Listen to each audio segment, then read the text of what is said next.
Good afternoon. I'm Diana Quinton. I'm with the Government of Newfoundland and Labrador. Thank you for joining us at the news conference this afternoon. I'd first like to invite Newfoundland and Labrador's Premier Wakeham to say a few opening remarks. Thank you. Good afternoon, everyone. As Premier of Newfoundland and Labrador, I was honored to co-chair and host this year's New England Governors and Eastern Canadian Premiers Conference. A special welcome to our regional partners who are joining us at today's news conference. My co-chair, Vermont Governor Phil Scott, New Brunswick Premier Susan Holt, Prince Edward Island Premier Rob Lance, Quebec Minister of Economy, Innovation and Energy Christine Frijette, Nova Scotia Minister of Growth and Development Colton LeBlanc. Today's meeting focused on areas of mutual interest, including technology and innovation, energy and the environment, and demonstrated the collective strength of our jurisdictions and the value of working together. 3 resolutions were adopted at the conference, including 2 directing the continuation of collaboration on energy, ecological connectivity, and food security. In addition, a resolution was adopted to initiate collaboration on technology and innovation. We also discussed other mutual priorities, including the cost of living and the affordability concerns that we all have, and the impact of trade relations on the economy on both sides of the border. I'd like now to invite my co-chair, Vermont's Governor Scott, to provide a few comments. Well, good afternoon, everyone. It's been great to spend the last couple of days in Newfoundland and Labrador, and I want to thank Premier Wakeham and his team for making this possible. I always enjoy attending the New England Governors and Eastern Premiers Conference and hearing about all the good and all the things that are in common happening across the region on both sides of the border. From energy to new innovative technology and environmental resilience, there's a lot happening already and more that's possible if we expand our collaboration to solve some of the challenges we're all facing. You won't be surprised to hear that we also discussed trade. Canada is Vermont's largest trading partner. It's an important partner to other New England states as well. So it's important we continue to look for ways to expand trade and encourage our businesses to continue to work together, because we've seen success in many sectors, including aerospace. I know there are some who may be more than hesitant to work with the U.S. right now, and I get it, because words matter. You're offended and you're hurt. And the unnecessary rhetoric we're hearing far too often these days has a real impact on northern states, showing up in our Canadian visitor data. But I've said what I've said from the beginning. Canadians are more than just our friends. You're like family. And I said from the very beginning that tariffs in general are a bad idea because they're just a tax on consumers. But arbitrarily increasing tariffs on our closest allies is a terrible idea. A few months ago, Ethan Allen Furniture, a manufacturer in Vermont near the Canadian border, caught fire after a boiler malfunctioned. Thankfully, there was a swift response from fire departments in the area, which included Canadian crews from Quebec, who all pitched in to help save the day and put out the fire. This is just one simple example of many that reminds us how closely intertwined we are and our communities are. And I'm appreciative to their willingness to help, regardless of how divisive some of the rhetoric coming out of Washington is. Whether it's cross-border collaboration when responding to fires or other emergencies, workforce, tourism, energy, or trade, the relationship between Canada and New England is vital and very important, and something we all need to continue to repair and strengthen. And I can assure you, Vermont will continue to do our part to rise above the rhetoric and do the right thing. With that, I'll turn it over to the next speaker. Thank you very much, Governor Scott and Premier Wakeham. Now, I'd now like to open it up to the other heads of delegation if they'd like to say a few words. And I'll start with my left, Premier Holt. Thank you very much. I'd like to start off by offering a hearty thanks to our newest Premier, and congratulations, Premier Wakeham. You have shown us the Newfoundland hospitality that we've come to expect from this province. It's been fantastic to be here and to enjoy the good food and the great company, and so I very much appreciate the work that you and your team have done to make these meetings a success. And to Governor Scott, we're looking forward to Vermont next year. It's always good to be with you. I want to echo some of the colleagues, some of the comments that my colleague, Governor Scott, has said, because the relationship between Canada and U.S. is at, well, to be frank, it's in a difficult point. And it has been now for a number of months in ways that are hurting certainly the province of New Brunswick economically, as well as various states and our neighbors in ways none of us like. But this is a relationship that has been developed over centuries, through times of peace, through times of war. We have been good neighbors, good friends, family. And we will weather this storm. And like the example that Phil gave, we endured some terrible forest fires in New Brunswick this summer, and we got great support from our neighbors in Maine and beyond to help us in our time of need, because ultimately that's what matters. We'll get through these times, and we know there will be better days ahead. New Brunswick's economy is exceptionally integrated with New England, whether we're talking about agriculture, seafood, wood products, energy products, heating oil, gas, jet fuel, and more. We have a lot of great customers in the U.S. for the things that New Brunswick produces to high quality, and we rely on our neighbors in the U.S. and in the New England states to continue to supply us with some of the things we need. So these conversations, like the conference today, and talking particularly for me about those energy relationships, how we're all building resilience and redundancy into our networks to make sure that the people of New Brunswick, as with the people of our neighboring jurisdictions, have access to affordable, reliable, and clean energy.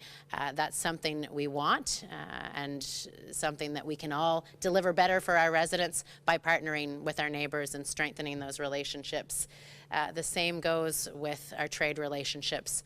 Looking for new markets, looking to leverage investments that have been made in innovations is good for New Brunswick. It helps us deliver to the people of our province, and the more that we can share with our neighbors, the better off we'll be. Alors pour nous autres, c'est de belles rencontres ici en Terre-Neuve. Merci énormément, Monsieur le Premier ministre, pour votre accueil tellement chaleureux. Pour le Nouveau-Brunswick, c'est vraiment important qu'on se souvienne que ceci sont des relations de centaines d'années. Et même si on est à un point avec les relations entre le Canada et les États-Unis, qui est un point vraiment difficile, qui a des impacts négatifs sur notre province, notre pays et les États-Unis, on a une histoire, puis on va passer par travers ce temps de difficulté à cause de notre amitié, nos partenariats, le fait qu'on est comme de la famille entre nous autres ici dans la Nouvelle-Angleterre, puis l'Est du Canada. J'apprécie énormément l'opportunité de parler des opportunités à partager notre énergie, nos infrastructures, pour que moi, je peux livrer des services d'énergie abordables, fiables et le plus propre que possible aux Néo-Brunswickois et Néo-Brunswickoises. Je cherche toujours des opportunités pour agrandir notre économie, pour trouver des partenariats et pour livrer des services dont les Néo-Brunswickois ont besoin. Puis je suis certain que je peux faire ça de façon meilleure à cause de nos relations avec les provinces et les États proches de nous autres. Alors, avec ça, c'était une conférence productive. Je remercie nos hôtes et puis j'ai hâte de prendre vos questions à mon tour. Thank you very much. Je vais continuer en français. Donc, Premier Wakeham, thank you very much for your warm welcome and for our fruitful discussions this morning. Congratulations again for your recent election. Only 3 weeks after your election, you get to receive us. Thank you for hosting us very warmly.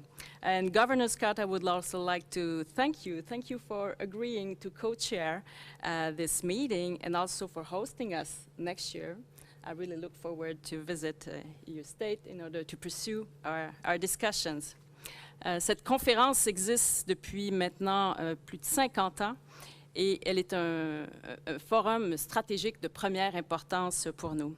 This conference has existed for over 50 years, and it is a strategic forum of paramount importance for us because our exports towards New England will reach $14 billion Canadian dollar in 2024.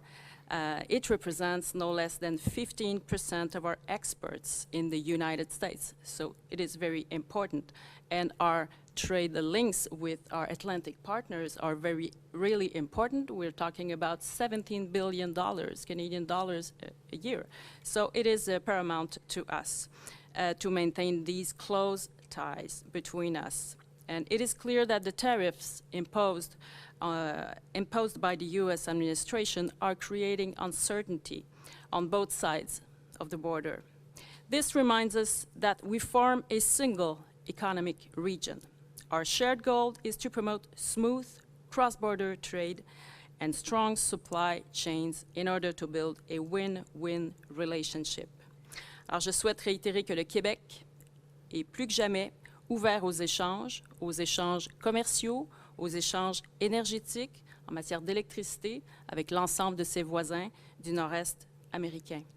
Nos échanges de ce matin sont un gage d'une meilleure complémentarité des réseaux et une capacité accrue à optimiser nos infrastructures, notamment nos infrastructures énergétiques, et à répondre également aux pointes de consommation et des citoyens qui ont besoin de soutien de notre part. I'm truly pleased that the premiers and governors have chosen to launch a forward-looking discussion on innovation and technology for the year ahead. Just last week, our government unveiled our new economic vision, one where energy is central and innovation takes on a major role, especially through our innovation zones. We've got 4 innovation zones in Quebec, and we will be creating some new ones in the coming months. And I'm convinced that by sharing our best practices, we will boost the competitiveness of our entire region. So thank you again, and I look forward to continue our discussions. Good afternoon, everyone. Colton LeBlanc, Minister of Growth and Development for Nova Scotia. Bonjour à tous. Again, Premier Wakeham, thank you very much for the warm welcome. And I think we're all leaving Newfoundland and Labrador with full hearts and fuller bellies after the warm hospitality here in St. John's. Certainly a pleasure to be here on behalf of Premier Tim Houston and our government to take part in important conversations with our neighbors and our partners for many years. And as has been said before, at times where we've stood shoulder to shoulder in times of conflict and times of peace, but certainly recognizing that we cannot let disruption from the United States, in this case from the U.S. administration, get in our way of continuing this dialogue, this important dialogue, and seeking opportunities to continue to grow and position ourselves as a North American leader and grow our respective economies. Certainly the conversations about innovation and technology are important to Nova Scotia and timely for all of us as we look to grow our respective different resource-based industries and our opportunities to learn from different jurisdictions and best practices and share in those opportunities to seek further collaboration, whether it be with academia or at a government level or at an industry level. And I think that's certainly the basis of the success that we've seen within the innovation ecosystem in Nova Scotia.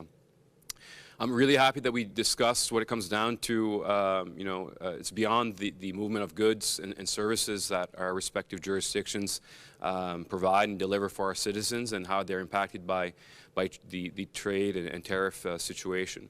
But beyond that is also the impacts on tourism and our local economy.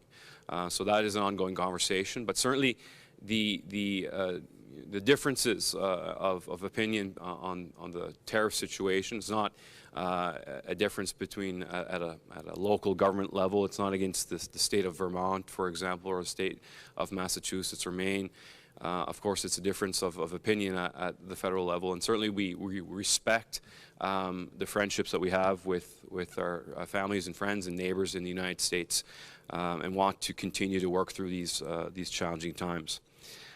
What I'd like to finish off on is recognizing that we have a huge opportunity in front of ourselves, and as a region, we are seeing the growth for safe and for reliable and clean energy for our residents. And as a region, we have a collective opportunity to meet those needs.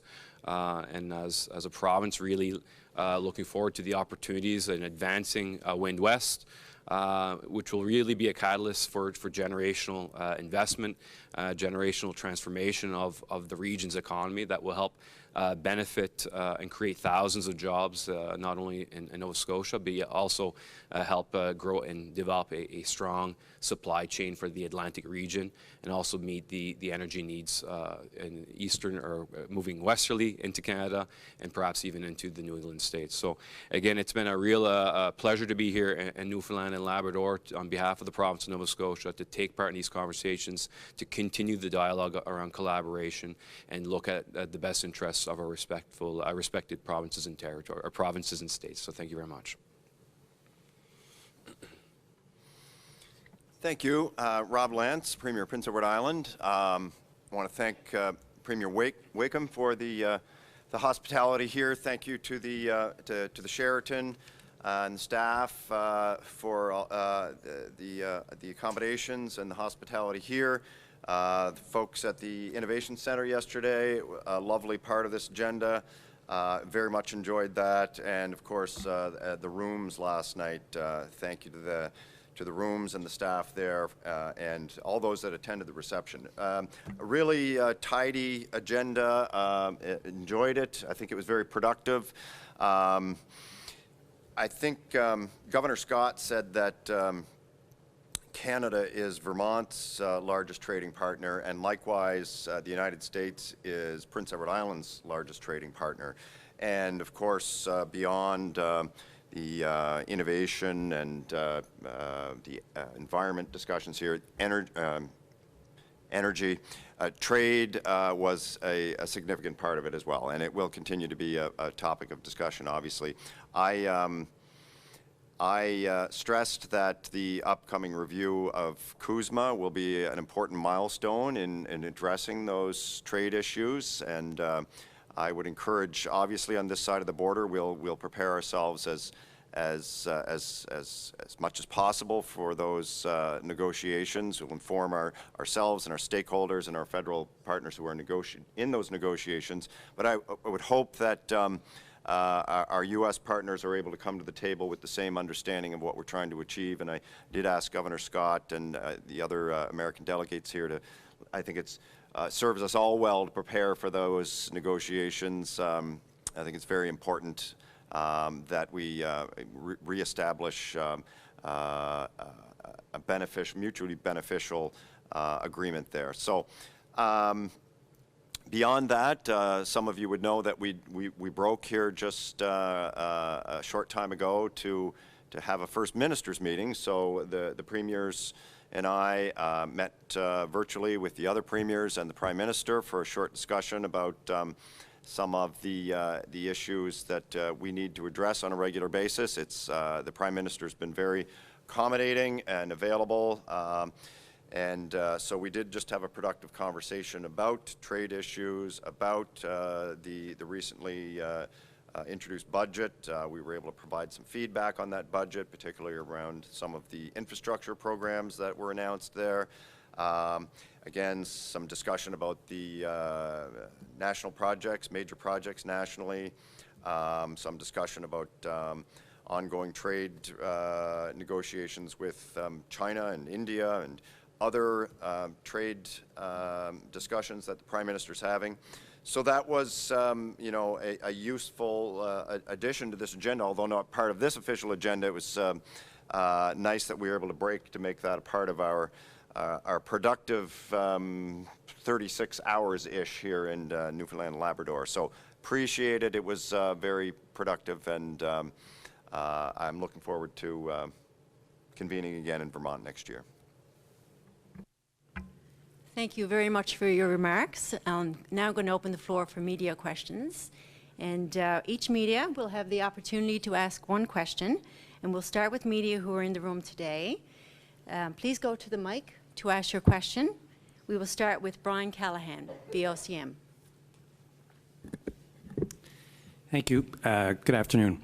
I'm just wondering, Premier, and of course specifically Quebec, was the MOU with Churchill Falls discussed specifically during your meetings? And if so, is it still on target in your mind, Quebec and both provinces, that it will be signed by the deadline in April? We did not discuss the project. We talked generally about the energy opportunities that we all have collectively as provinces and states, and that was the focus of the discussion today. And so just very briefly, Governor, as a Republic governor, may I ask, how is it hard to walk that line with President Trump? Well, admittedly, you know, I'm a proud Republican. I believe in the values of Ronald Reagan, John McCain, Mitt Romney, and so forth. But I also believe that we need to treat people with respect and civility, especially our friends and our neighbors. So this has been a difficult time for us, for me in particular. But at the end of the day, I just do what's right. My constituents come first, and what's right for them. And my party comes second or third beyond that. So just trying to keep a narrow focus on doing the right thing. Garrett Barry, CTV. Allow me a moment to return to the camera. Governor, I just noticed that none of your gubernatorial colleagues from other states are here today. Does it say anything about the current moment that none of those your colleagues made the trip, or what should we in this country make of the fact that none of your colleagues made the trip across the border today? Well, they're definitely here in spirit. Obviously, we have representatives from the states, and I'm thinking the timing just wasn't right for them. There's a lot going on in the world at this very moment, but I wouldn't make anything of that. I think, again, we've had a lot of collaboration over the years. We had a great meeting in Boston last summer, and I believe that, again, we all have a common interest. We'll converse by phone and in person, but I wouldn't make too much out of that. Patrick Butler, Radio Canada. Bienvenue, Madame Fréchette. Question pour vous et pour Monsieur Wakeham. On parle beaucoup de cette fameuse révision indépendante de l'entente concernant Churchill Falls. Est-ce que cette révision, ça vous inquiète par rapport à l'avenir de l'entente? Et est-ce qu'on observe un certain ralentissement des discussions entre Québec et Terre-Neuve-et-Labrador en raison de cette révision? Mr. Wakeham, when are you going to release the details of this independent review on Churchill Falls? And are you worried about the timelines here and how, you know, depending on how long that takes, that could have an impact on the future of the agreement? No, I'm not worried about the time. I will be releasing that over the course of the next little while, so stay tuned. Ben Cleary, NTV. I will complete the answer. I'm not worried, neither. We will have a brief meeting in a few minutes in order to discuss more directly of that agreement, but works keep going on, and therefore we are confident that we will put that in place as soon as possible. Alors voilà, je ne suis pas inquiète. Les discussions vont se tenir cet après-midi avec le Premier ministre de Terre-Neuve, Labrador. Donc nous allons pouvoir parler justement de cette entente et d'un certain nombre d'autres enjeux également qui caractérisent notre relation. Alors je ne suis pas inquiète pour la suite des choses. Le travail se poursuit en ce qui a trait à la finalisation des ententes. Merci. Ben Cleary, NTV. Governor Scott, I want to ask, you're in St. John's today, so what's your message to Newfoundlanders and Labradorians who have been watching the relationship between the United States and Canada play out as it has? Well, again, as I said before, there's a lot of divisive rhetoric, and everyone has a different way of approaching their agenda, and I'm not, I don't think the way that D.C., the president in particular, is presenting, it's the how he does things that really do offend people. And we went through the rooms last night. We had an event there. And we went through the World War I museum that's there. My grandfather served in World War I from a Vermonter. And I thought about all the sacrifices those men and boys did for their country, for our country, for the greater good. But we were side by side with them, right? I mean, there were multiple countries involved. And so we do our best work when we're together. And we're still friends. Most of us don't appreciate the way that we've been treating our friends across the border. We have a library that sits right on the border between Canada and Vermont. And there's a door on one side for Canadians, a door on the other side for those from the States. And that's the way we've done things for quite some time. We have families, of course, that are on both sides of the border. It's just a border. And we, again, we have more in common with our friends to the north sometimes than we do our friends to the south. So it's an integral part to Vermont, New England, and I would say to the entire United States. And the sooner we get to a point where we're treating each other more with respect and civility, the better off we'll all be, because there are far greater adversaries out there.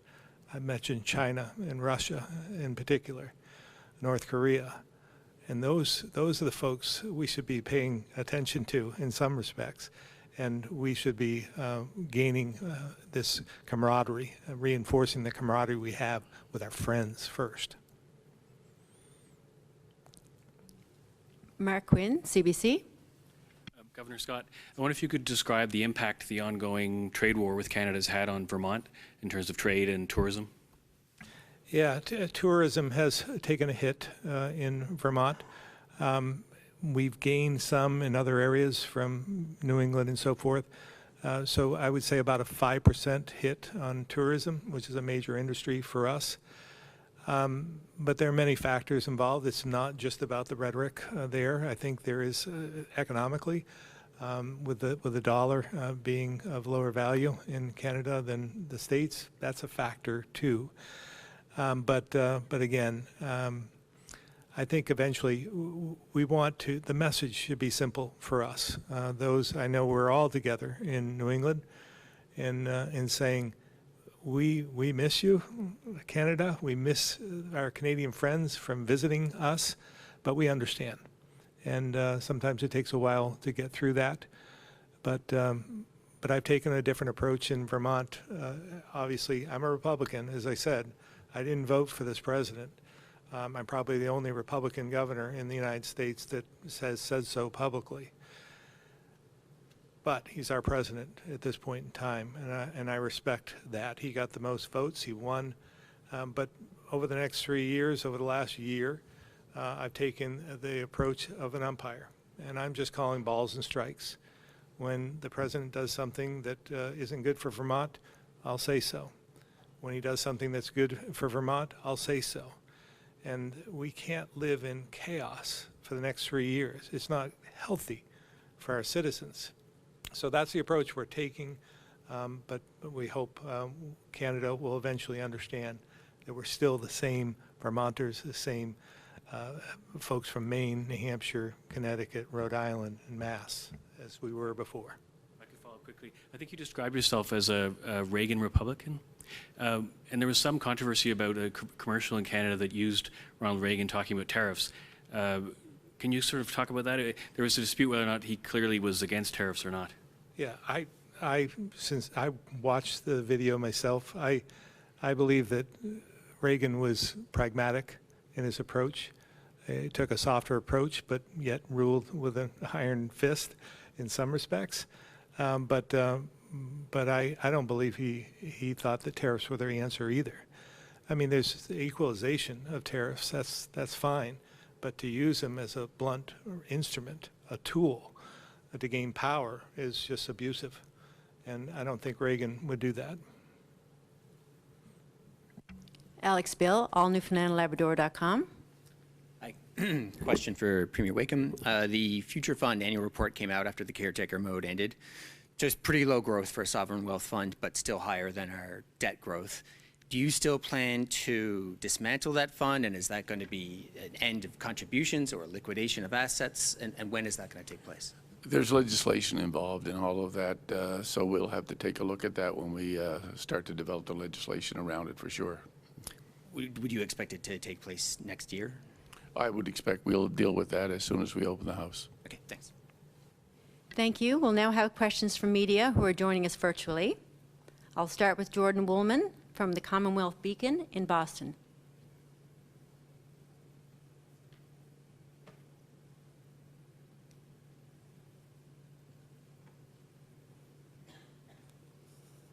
I'll move on to Francois Lacroix-Lafreniere, Radio-Canada, Halifax.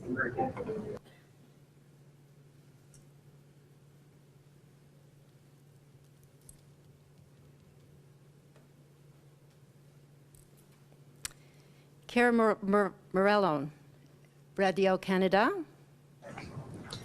Hi, bonjour. Ma question est pour Madame Fréchette. Je me demande juste, on n'a pas encore eu de rencontre entre le Premier ministre à Terre-Neuve, Monsieur Wakeham, et Monsieur Legault sur les négociations de l'entente avec Churchill Falls. Quel signal ça envoie finalement par rapport à l'avenir de cette entente selon vous?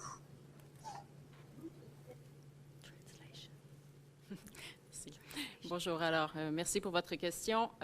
Il n'y a effectivement pas eu de rencontre à ce jour, mais il y a déjà eu des discussions, en fait au moins une discussion par téléphone entre Premier Wakeham et le Premier ministre Jean-François Legault. Donc cette première discussion a eu lieu et assurément qu'il y aura une rencontre prévue prochainement. Et en ce qui me concerne, j'aurai le plaisir d'avoir cette rencontre cet après-midi. I was saying that there has already been a discussion between Premier Legault and Premier Wakeham. Even though they haven't met yet, it'll be the case in approximately. And we will be meeting afterwards, after this press conference, the two of us. Thank you. And if you'd like to hear it while it's being, you can listen to these for translation. Thank you. So we'll talk to Sarah Smelly from Canadian Press next. Hello, can you hear me? Yes, we can. Okay. Minister Fréchette, I wanted to ask you, Premier Wakeham has said that he will subject the Memorandum of Understanding to an independent review. He will subject final agreements to a public referendum. He has called the April 2026 deadline an arbitrary deadline set by the province of Quebec. I wonder, how does your government feel about this? I look forward to having discussions with Premier Wakeham in order to discuss the next steps. From our point of view, the current agreement offers an interesting balance, and a balance that must be preserved. And so if there are some will on the Newfoundland and Labrador side for bringing some changes, we will be bringing demand for changes as well on our side. But for the moment, I think that this agreement offers a very interesting balance between the two of us. Oui, alors j'indiquais que l'entente actuelle offre un équilibre intéressant et que nous allons discuter de la vision du Premier ministre Wakeham pour la suite des choses. Si jamais il y avait une volonté de leur part d'apporter des modifications, de notre côté également, nous pourrions mettre de l'avant des demandes de modifications. Mais pour l'instant, on considère qu'il y a un équilibre intéressant avec cette entente.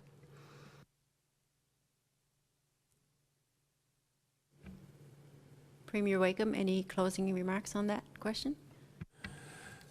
Just in the sense that I've been very clear, I think we need an independent review, and we will proceed to do that. We are meeting, as Minister has alluded to, right after this press conference, and I look forward to those discussions.